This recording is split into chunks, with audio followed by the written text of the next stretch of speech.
These are Venezuelan returnees demanding the results of their coronavirus tests from military personnel. Thousands have been required to quarantine in unsanitary and overcrowded centers upon arrival. Without tests, they can't return home.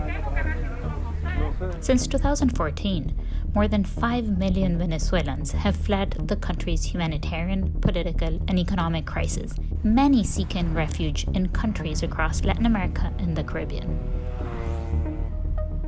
Due to the COVID-19 pandemic and its economic consequences, over 100,000 have come back to Venezuela. Al no tener cómo pagar la residencia, no tener cómo costearse la comida, no tener cómo pagar los servicios, lamentablemente no podíamos estar allí. The journey home is long and very difficult.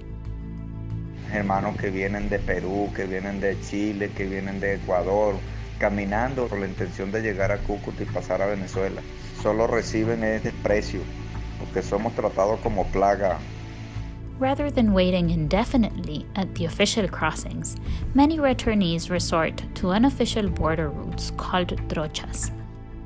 Tú prefieres pasar por la trocha ilegalmente y después contaminar como has contaminado todo un país. Venezuelan authorities have called returnees biological weapons and bioterrorists. After crossing the border, they face long waits to be admitted to quarantine centers with little assistance and no social distancing. Most returnees are then required to remain in quarantine centers set up in places like schools, stadiums, and even bus terminals. Many centers are overcrowded and unsanitary, with limited access to water, food, and medical attention.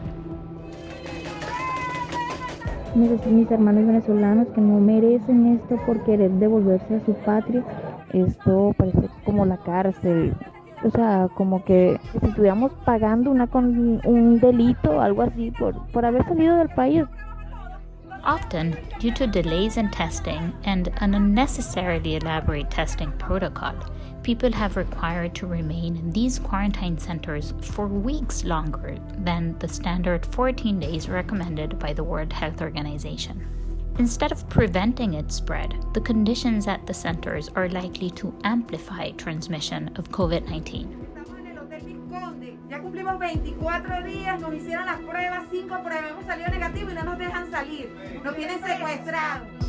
Venezuelan authorities have an obligation to care for people they are requiring to remain in quarantine and protect them from COVID-19 spread.